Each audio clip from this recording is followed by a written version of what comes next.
Hi, my name is Attila Sures, and I'm your host for ThinkTech Friday. Here on ThinkTech Friday, we look for the next big thing. In our new series called NBT, we're looking for companies that are sweating hard over their kitchen table, eating, as in my case, donuts and junk food, or coffee. We try to go out there and give them a little bit of exposure and discover the next big company. And with us today, we have Dean Levitt, and he's one of the founders of Mad Mimi. Now, Mad Mimi was started back in New York, if I remember right, on the East Coast, and it was in an effort between him and his brother to go out and make a better email marketing tool that's at least free for the most of us, and can go and help your business get some more exposure today. So thanks for joining us today on the show. My pleasure, thank you. And you know, I know you like to go out and talk in front of people, but hopefully today, when we just have a very small audience here in the studio, it's going to be just as interesting for you. Cool, I hope so. I'm sure it will be. So tell me a little bit about your story. How did you guys get started? So Gary, who's our CEO, and my brother, we were starving musicians in New York, struggling to make any money whatsoever with our music production company. It was bombing quite solidly. And we started working on emails to promote our music production company. And then we got the idea to try and make something that would allow musicians to book more gigs. And as we started development on that, one of the developers suggested, well, you have something that could compete with the old giants like Constant Contact and Aweber. And their design aesthetic didn't suit us. And we were already halfway through building this tool for musicians, and we thought, okay, let's try and compete. Let's try and go with something that's simple and beautiful and designed for people like me rather than for marketers. And normal people. Right, normal people. People who don't have someone in their business who is dedicated solely to marketing. So, and here we are. It took about 1.5 years in development, and then we did a soft launch, and it's just been exciting ever since. Now, Mad Mimi is that's part of our app of the week. We just downloaded it. I couldn't sign in. I blanked on the password under the pressure of these lights. Oh no, that's fine. But the Mad Mimi app, it's available on the iTunes. Yes. And I'm sorry, the Apple Store. Yes. And it's available for an iPhone app. So right. look for the iPhone app, not the iPad app. We're currently optimizing the iPad version right now, so that'll come out soon. And this is an email marketing tool, so you have an app that allows you to do something magical that no one else has been able to do. So let's announce it on the air, because I think it's pretty exciting. I know you can't show it just yet because it's top secret, but you told me, so now we have to tell everyone. Cool. So one thing that's really cool about the mobile app for Mad Mimi is as you hit send on your newsletter and it's going out to your entire list, you can watch in real time on a map where people are viewing it. So wow. It's actually pretty cool. I sent our newsletter out a couple days ago, and I was able to watch when someone in South Africa, where I'm from, opened it, when someone in San Diego opened it, when someone in New York opened it. And it's just, it pops up and get their name and where they are. And it's really a lot of fun. It's semi-useful from a marketing perspective, but just from a general feeling of, wow, people are really right now reading the content that I sent out, makes you feel great.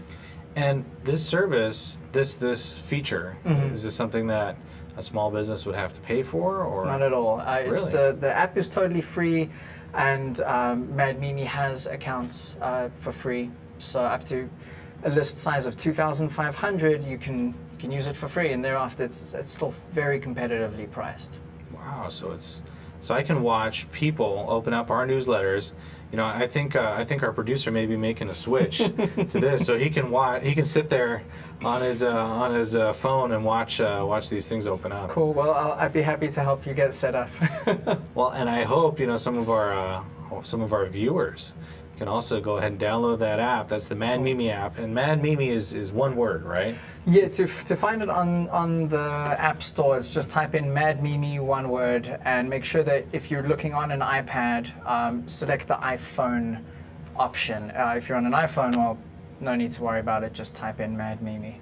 And do a lot of people use their, do they use this app There we go, Mad Mimi. There we go. No, wrong camera. There we go, Mad Mimi out. Do they use this on their smartphones and tablets mostly, or do people still send out email newsletters from their laptops? I'd say laptop's actually the main usage, but where having it on a mobile device is actually powerful is if you have, say, a newsletter ready to go, or something about your business, and you meet someone, what you can do with the app is actually, instead of handing over a business card and hoping that they email you or trying to remember to email them, you can just open up your app, punch in their email address, select the newsletter you want them to get right away, whether it's just about you, something introductory, or whether it's informational about a product you have. You can send it right off to them while you're standing there, land in their inbox, and they've got it there.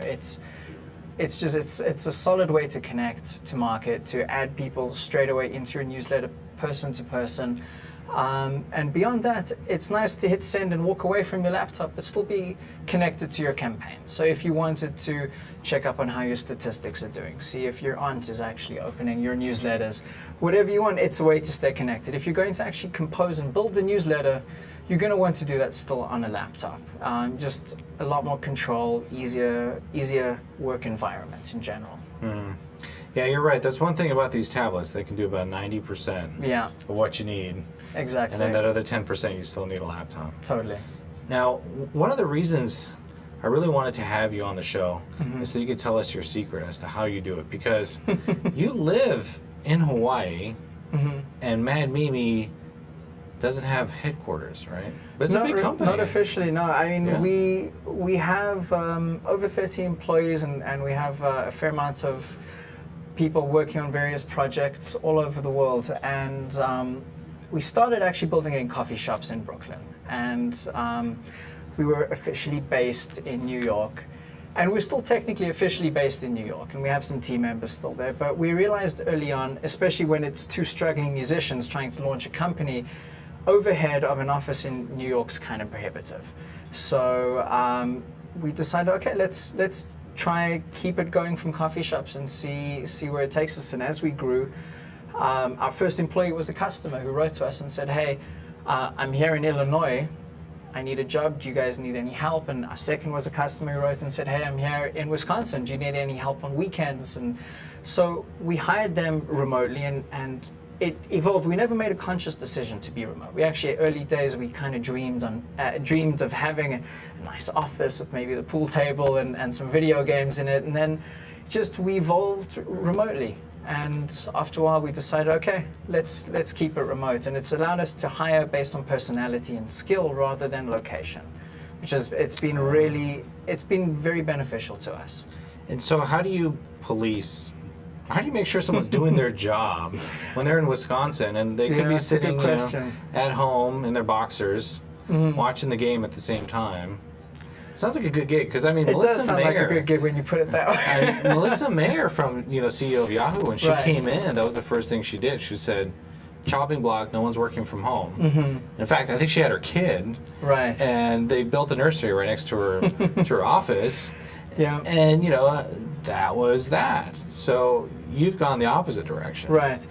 Well, it's actually been fairly easy. We all communicate a lot. Gary and I worked in a lot of restaurants, and in a restaurant that's busy, you got to communicate with people a lot. And that kind of culture just evolved as part of our workflow. And so even though someone's in Wisconsin, I'm talking to them constantly. I know as they log on online, they check in with me. We do a morning huddle each morning to share news, to share ideas, to kind of get ourselves ready for the day ahead and connect with the overnight people, because we do work 24 hours a day. Oh, I see. So there's a lot of communication all the time, whether it's through Campfire, which is a 37 Signals product, whether it's through GChat or Skype. We're always communicating and working together as a fairly tight-knit team, even though we're actually not in the same location.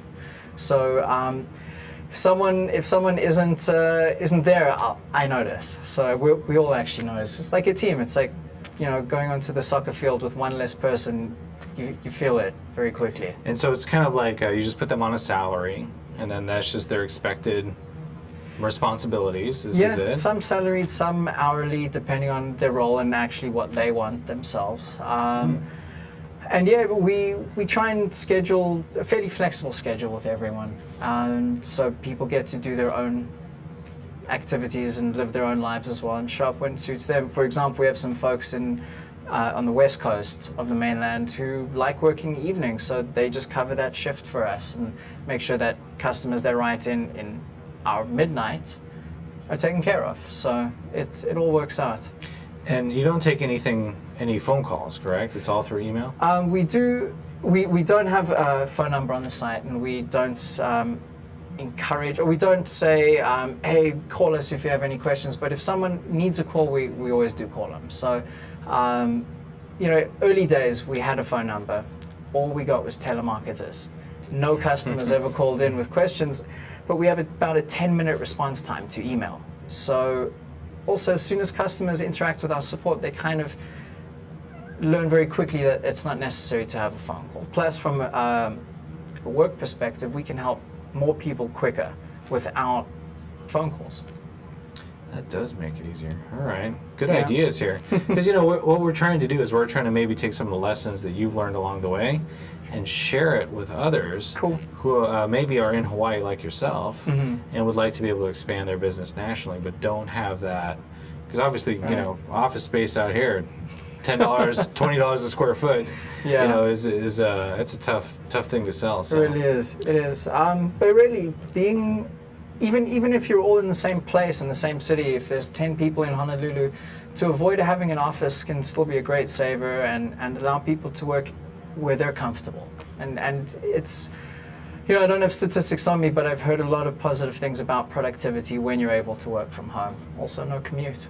No commute. And in Hawaii, that's a huge plus. And you can wear shorts or less. And with that, we're going to take a break real quick. Sure. But we'll be right back. This is Dean Levitt. He's with Mad Mimi, one of the founders of Mad Mimi. And I'm Attila Saras, your host for ThinkTech.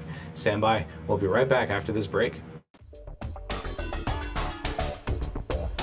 We want to thank our underwriters. Hawaiian Electric Company and its affiliates Maui Electric on Maui and Hawaii Electric Light Company on Hawaii Island are deeply committed to the communities they serve. Galen Ho is a senior executive of BAE Systems, a global defense, security, and aerospace company. The High-Tech Development Corporation, the state's leading technology agency, attached to the Department of Business, Economic Development, and Tourism.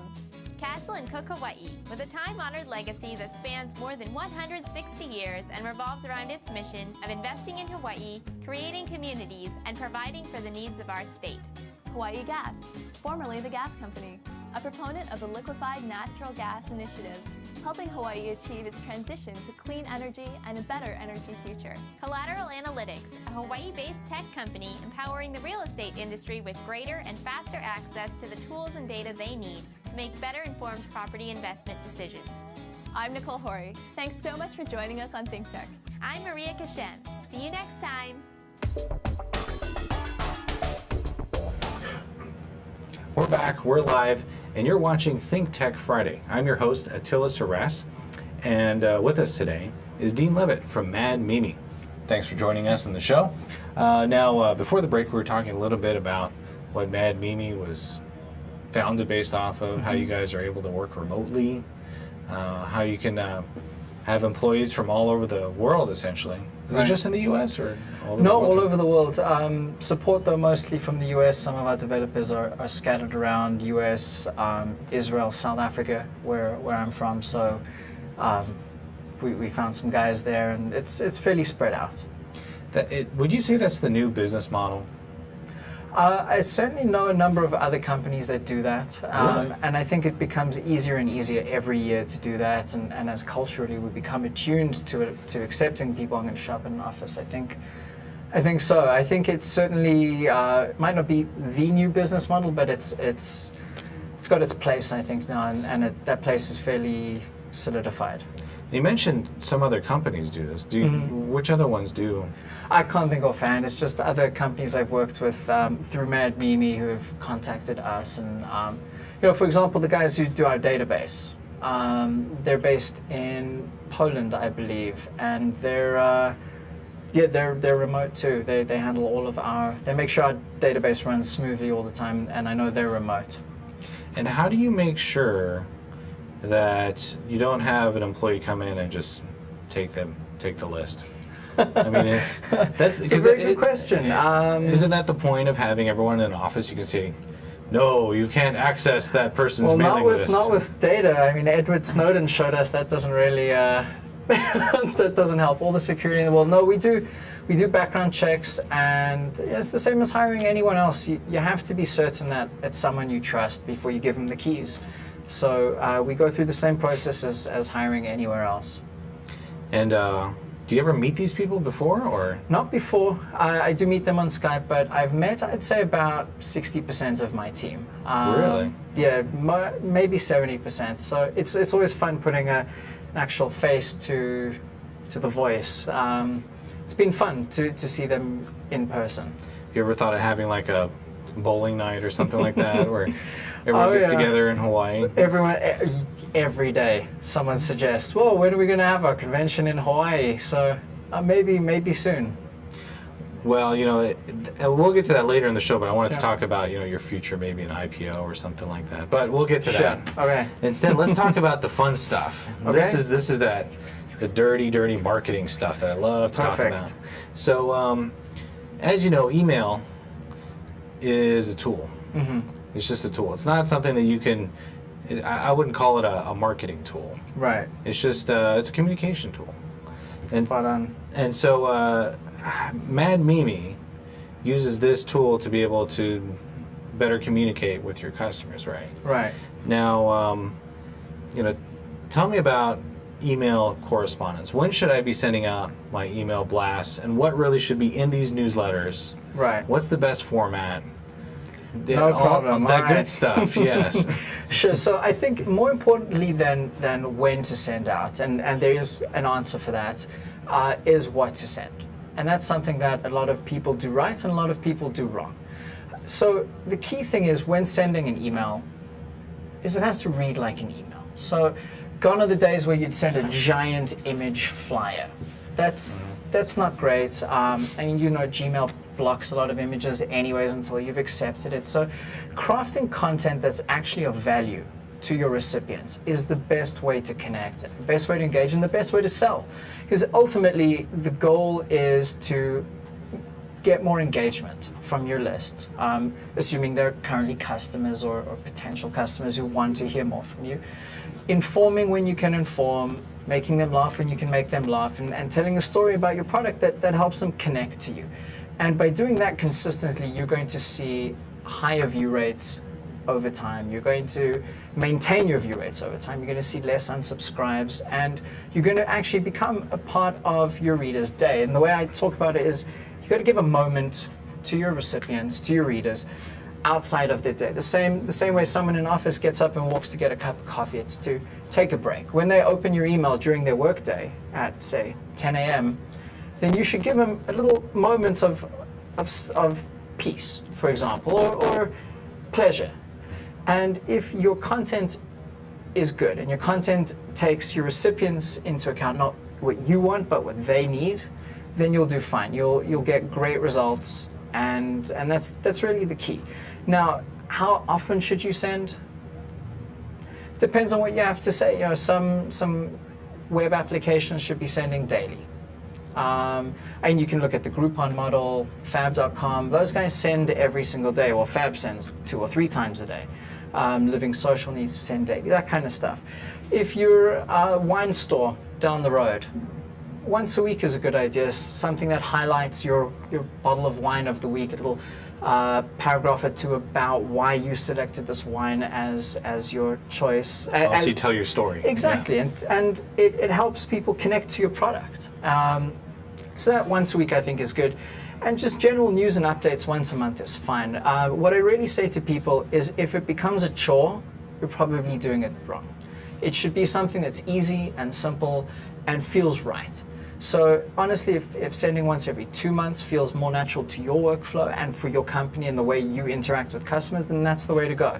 As for the time to send, time of day, I'm actually not a big believer in that concept, that there is a specific time. I think subject line's way more important. Really? So focus on the subject Focus on the subject line. Now, people do say between 10 a.m. and 2 p.m., Tuesday through Thursday. great time. I've heard Mondays actually get more click-throughs. I've done my own analysis, and I've never found anything that's super conclusive. So a lot of what you hear as the marketing general consensus as time, I think it goes out the window, especially now we have mobile devices. I mean, you check your email now on your phone, whether it's at 8 p.m. or whether it's at 8 a.m. So really your relationship to your readers and your subject line are what are really going to drive your success. How about social media integration? Do we care about that? We do care about that. It's funny. Should that be in the newsletter? Yes, absolutely. I call it the circle of online communication. And for years people would say, oh, well, email's dead. It's going to be they said the same about LinkedIn too. So it's actually Forbes had an article today saying, is email dead? And it talks about social media and the role. But then somewhere down the third paragraph it mentions, well, email still has 3 times the conversion rates as social channels. But what's key is to not think of them as competing channels, but complementary channels. And that's where you're going to see really good results. Your newsletter should have a way for your readers to share your content on Facebook. And also a way to find you on Facebook. So, for example, in Mad Mimi, and I don't want to oversell Mad Mimi here, I know some of our competitors do it as well, they have options to actually click like or share on Twitter, and these buttons to pen or Google Plus, all of the common sharing areas. So that should definitely be a part of your newsletter, as well as actually include a call to action. If you have a goal to get more people to find you on Facebook and communicate on your Facebook page, say so in your newsletter and say, hey, come find us on Facebook, click this image, have your Facebook icon right there. It should definitely play a role in your overall thinking, but the way I like to think of it is you don't have to really promote it. People will do that on their own. If there's good content, just give them the opportunity to do it. And then every now and then, if you want to increase your Facebook interactions or your Twitter followers, just say so. Make that the opening part of your newsletter, and you'll do fine. Plus, isn't the point of having a social media account, like a Facebook account, is so that you do get that customer interaction? So driving the traffic from your email newsletter, which, as you know, has better conversions than any social media stream. Like the social media conversions are like 0 practically. It's like 0%. It's not even worth like, let's advertise on Twitter. Bad idea, right?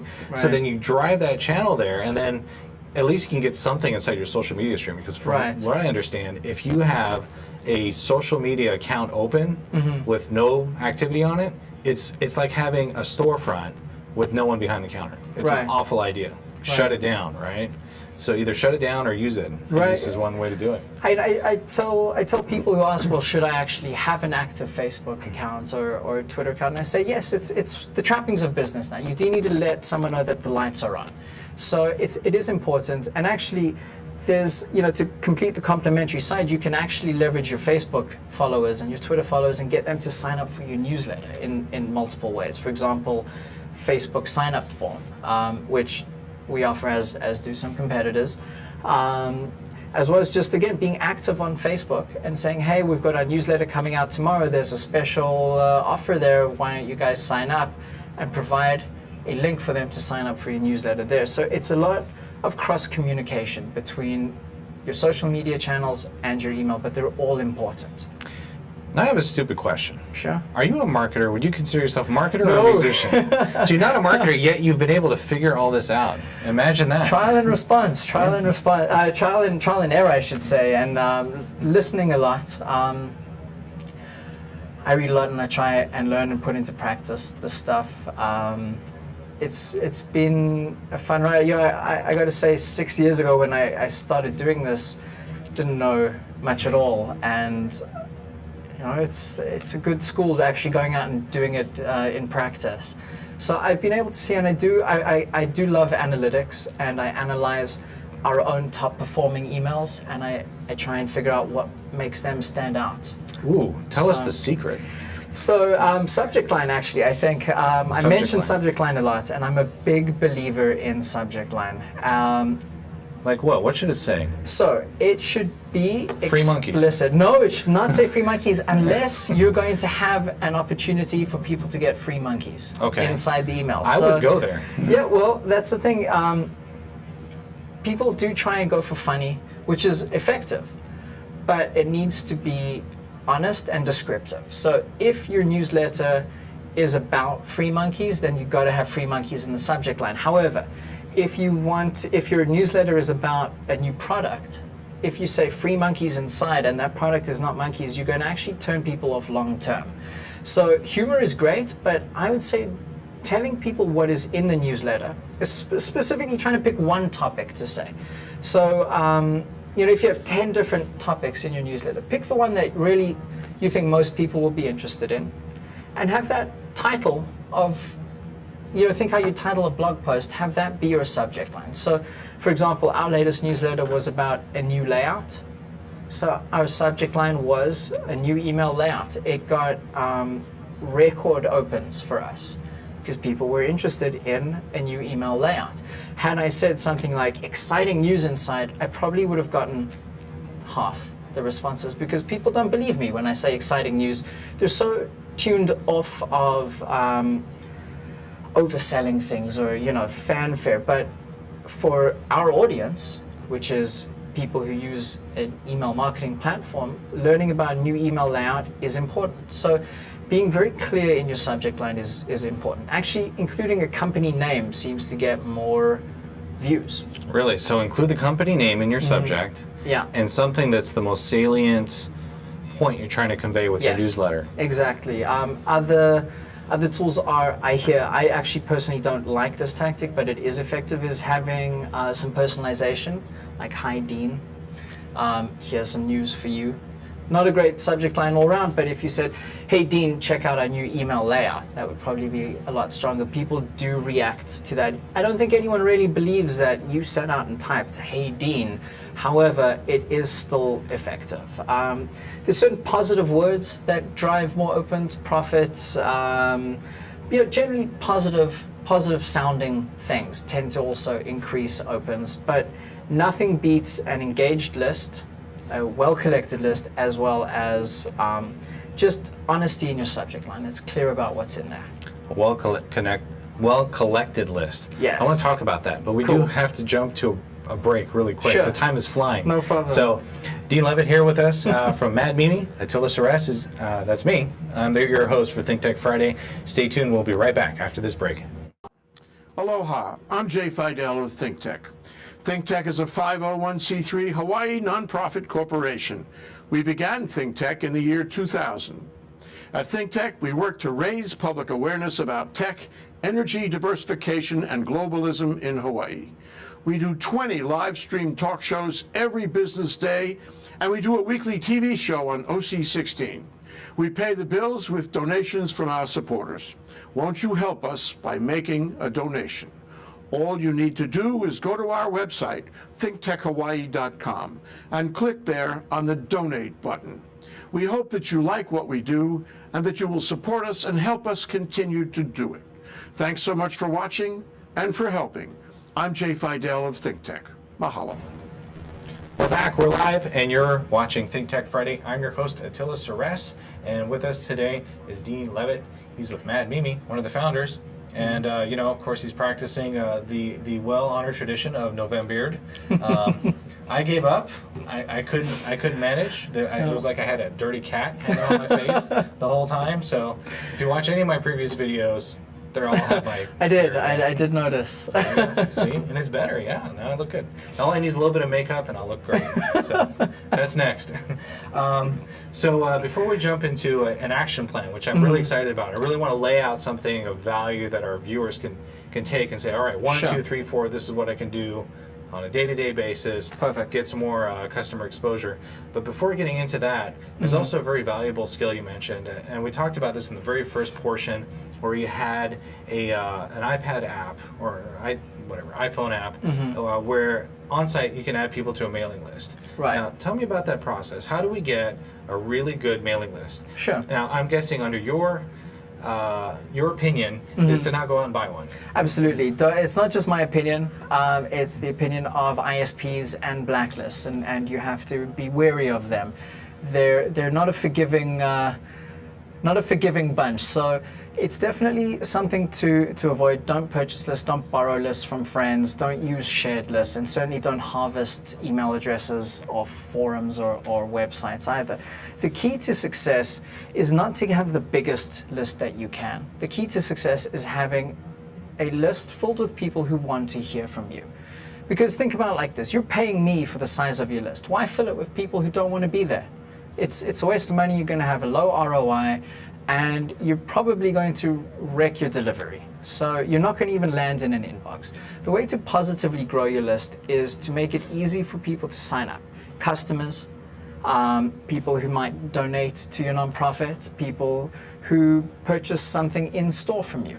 Anywhere you interact with people, you should make it easy for them to sign up. You should have a sign-up form on your website, and Mad Mimi, as do all our competitors, provide sign-up forms for your website. You should be encouraging sign-ups on social media, and just really be, I wouldn't say aggressive, but proactive in getting those sign-ups. And your email list is not a place to grow your company, it's a place to remain engaged with your foundation, your current customers, the people who already know and love you, who will go out and evangelize for you. That's really the interactions you should be having through email. And that list you should go through regularly to make sure it has current people on there? Yes, I mean, if you actually send regularly through an email service like Mad Mimi, you get a lot of that cleanup automatically. As an email address goes defunct, we'll pull it out as soon as the ISP lets us know, and people can unsubscribe themselves. So there's a lot of organic cleanup going on like that. So if you take a 10-year-old list, you've got to be very careful. At that point, you have to go through and really make sure that you're interacting with people who are recent signups, if you will, or people you've actually been in communication with recently. Old email addresses over 3 years old or over 2 years old, they're done. Move on. We change our email addresses frequently these days. Well, especially as people come and go from companies. Absolutely. It makes sense. And so once I get a good list of email addresses, and it comes time for me to create my newsletter, I think this is where people stop. And I got to be honest, I got to tell you something you're not going to want to hear. I signed up for Mad Mimi like 6 months ago. Okay. And I started to create my first newsletter. Right. And then I fell back and decided just to use the one I'd been using, which was also free. And I know you probably want to jump over and strangle me. No, not at all. I understand that. I understand it. This is probably what you come across all the time, is that someone wants to create a newsletter. Right. And I think, everyone struggles with this. Yeah. Oh, well, it has to be perfect for me to send it out. Should we just throw anything out there, or is there a certain format we should follow, or what's the best way to actually construct our first newsletter? Sure. The simple answer is keep it fun and simple for you. If it's a chore, like I mentioned earlier, you're doing it wrong. It shouldn't be a chore. It should be a quick communication with your customers. So really, you have to think about it like this. If it's taking you 3 hours to do just this much content, It can take hours to do a newsletter. hey, it's not necessary. I mean, people are spending 5 seconds reading it. It's true, yeah. So But it has to be perfect. It does not have to be perfect. I mean, when you send an email to your friend, it's not perfect, but they'll read it because it's a good communication. They want to hear from you. And the same thing applies. The way I actually do it is a lot of businesses spend a lot of time on their blogs, putting out content there. Repurpose that same content. Get people to really go from your newsletter to your blog, and let your content live on your blog. So your newsletter can be just 3 lines if it needs to be. So the way I really should, we discussed an action list here. I think the first thing is ask yourself, what is your goal in the newsletter? What do you want to achieve from this newsletter? Do you want to take 15 minutes from someone's day so they really read this long electronic scroll of information? Probably not. That's unlikely to be a goal. So don't spend time crafting a newsletter designed for that. If your goal is get them to visit my website, craft something that says, hey, there's something of interest for you on my website. Say that in your newsletter and move on. So it should be super easy. Now, learning a new program a new environment, if you will, is hard. So honestly, I'd say that's on me. If you drifted off because it was easier, maybe I should have reached out sooner, nagged you a bit. Oh no, it's fine. I'm just trying to figure out because, I think this is a stumbling block I hear over and over again. Is that we got this MailChimp account. There goes the steam. Right No, out of no, your no. ears. I respect MailChimp. They're a great company. MailChimp account, or I've referred several people over to Mad Mimi, and they say, yeah, we signed up and we put in like 5 people. Yeah. And we're gonna send them a newsletter next week, but next week is it's Thanksgiving, so Right. maybe we'll do it after Thanksgiving. But right after Thanksgiving is it's the Christmas season. Right. Christmas season is no one wants to get any emails during Christmas season, and then maybe we'll put it in for January, and then Right. January comes along like we're so backlogged from not working during December that we're gonna have to wait till our marketing budget comes in Right. for April, and then it just never gets done. So there has to be some sort of habit that you can recommend. You do people need to set a routine, and actually, it's you're saying something I struggle with. So I set a routine. It's not a super firm routine, but I say in the middle of every month, craft a newsletter. Middle. That's So just like my own 15th, routine. Yeah, okay. on the 15th, if I haven't got all these ideas, I send out an email to everyone else in the company. I say, hey guys, what's news? Throw things at me to include in a newsletter, and I'm always surprised, like, wow, I have so much to say. I end up culling a lot of info and getting rid of a lot of stuff that I could say, and I keep it simple. I try and include one main piece of news, a couple other side items, maybe links to some informative articles by other people or informative articles I've written on my blog, and then I move on. I hit send. The key thing is, get someone to proofread. If you're going to be fast, at least proofread. So okay. it's definitely a good idea, but setting a schedule is a good idea, and what some people do is actually set a schedule around the holidays. So they say, I'm going to send a Christmas-based newsletter, a Valentine's Day newsletter, an Easter newsletter, and so instead of using the holidays as an excuse, they use the holidays as markers to mark their time. And see, I've heard from other marketers.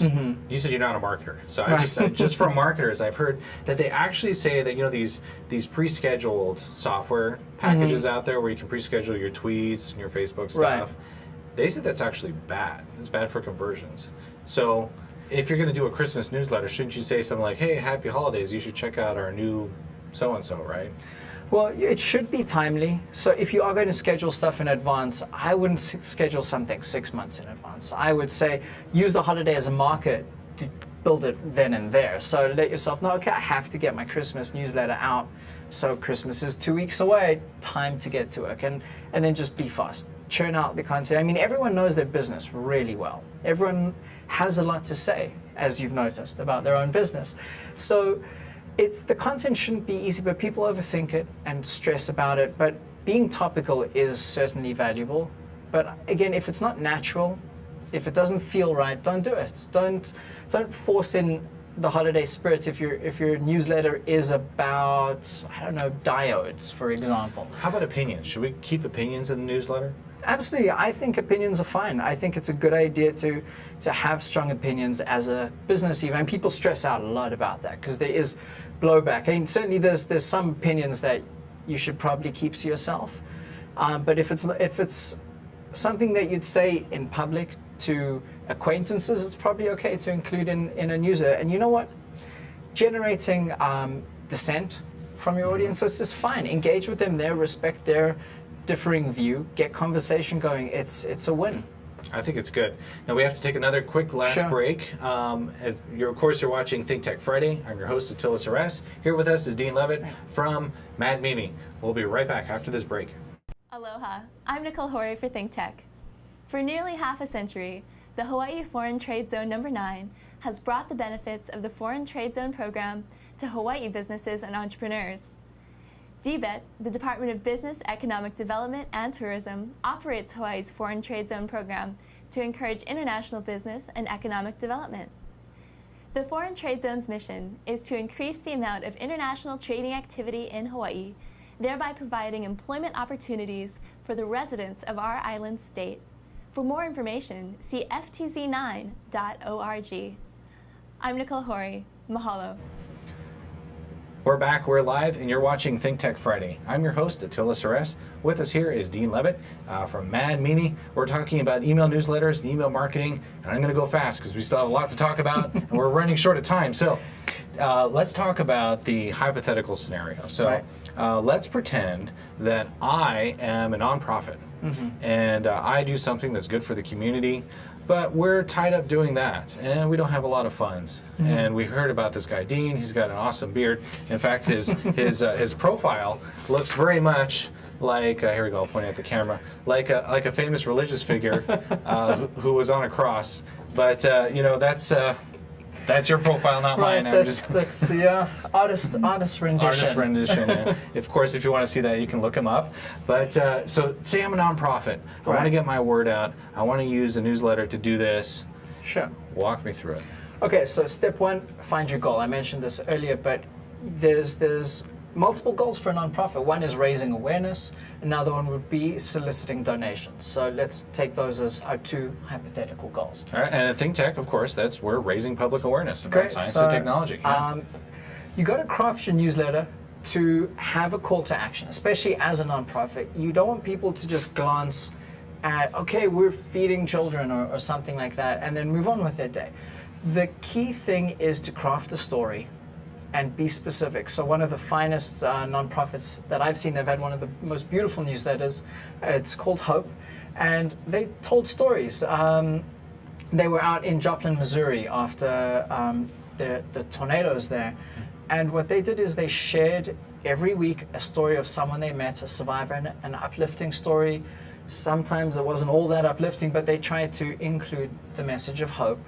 And it was a very powerful newsletter because it had something that everyone could connect to. You know, I talked earlier about the moments in their day. When you opened this newsletter and you saw a picture of the survivor smiling amidst wreckage with a one paragraph story about who they are, what they lost, and what they're doing to put their life back together, it's powerful. And then to have the call to action to say, donate now and help more people like the survivor. It's a powerful and very compelling call to action, and that's something that a nonprofit should focus their content on, is telling the story. And the same thing goes to raising awareness. If you do have something that you want to get the word out about, say, the struggle of people after tornadoes or hurricanes or typhoons, as we're seeing in the Philippines right now, telling a story and say, share the story.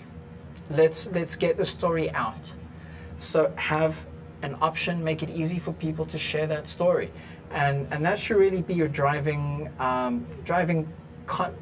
thought behind your content as a nonprofit. Is how can I use this? How can I tell the story, and then how can I use the story to further my goals and achieve those goals? And typically that's through donations. That's usually a goal. Right? So donations is a very important part of nonprofits. So you've got your donate now link. Make sure that it's up top of the newsletter, because people actually click on the highest link the most. So whatever your highest link is, make sure that is a donate now link. Have a landing page. Where they click shouldn't go to your general homepage. It should go to a page where they can directly donate. You've got them, you've got their attention, they've clicked that button to donate. Make it easy for them. Don't let them go to 3 more. Don't let them hunt for the donate button. Help them do something good right then and there. That's your action item, right? Right. And even from a small business perspective, you want to do the same thing, Absolutely. Right? You want to tell a story of a customer service, and then you have an actionable item. Right. They click on that, and then either they contact you or they call you or blah blah Absolutely. blah. Okay. It's all about the goal. Is your goal to sell this product? Then make sure that when they click it, they can buy that product.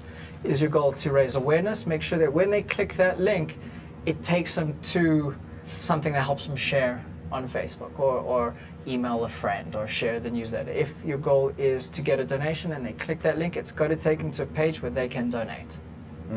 That builds that relationship. Okay, Absolutely. Perfect. So that's our first goal. So we have the goal, we have some sort of story, we have an actionable item, something that directs them to further resources. Right. What's next? What's number 2? So number 2 is have a way for people to join your newsletter on your website.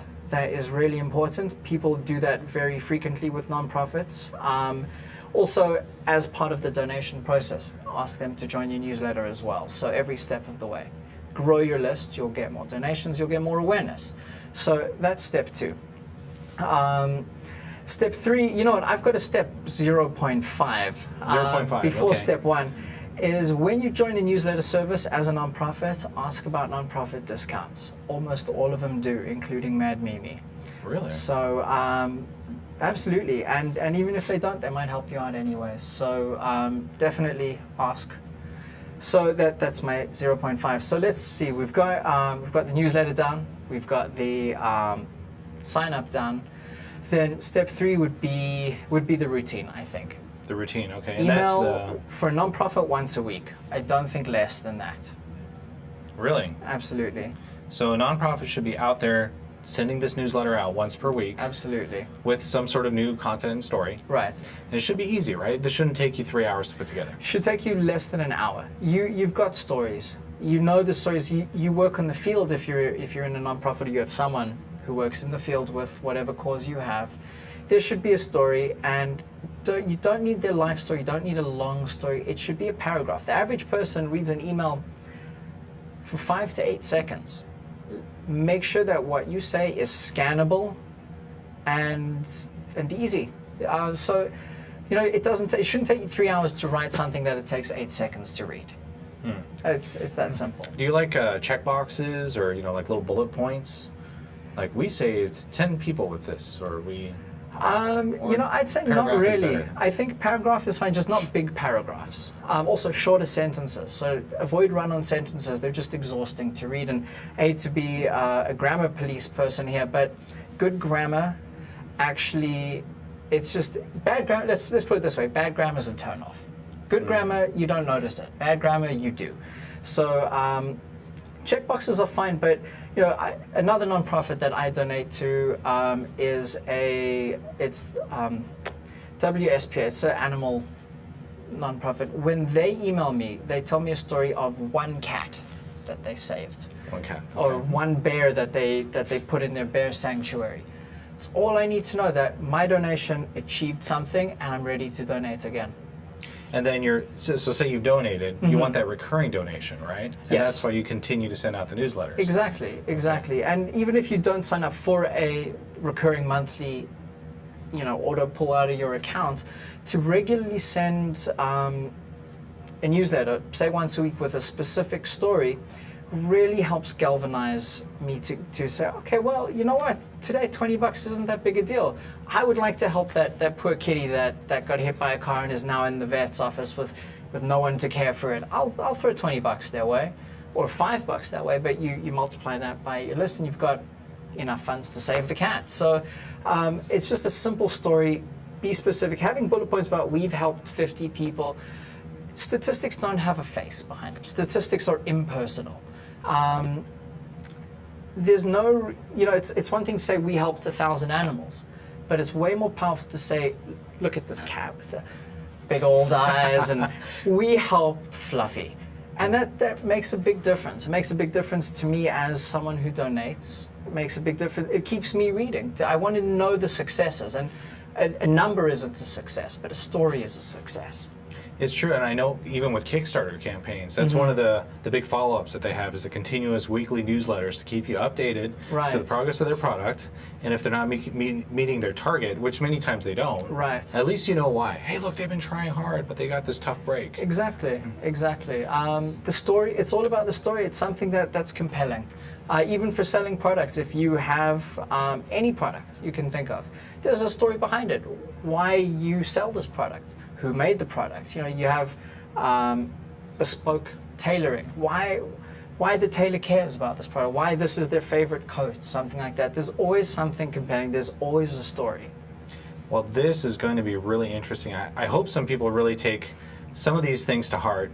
But before we wrap up, if you could leave our viewers with just one thing to think about before they even jump into doing anything with Mad Mimi or sending out any sort of email correspondence, one thing that would help them today, so that Monday when they come into the office, they say, I know what I'm going to do. Sure. What is it going to be?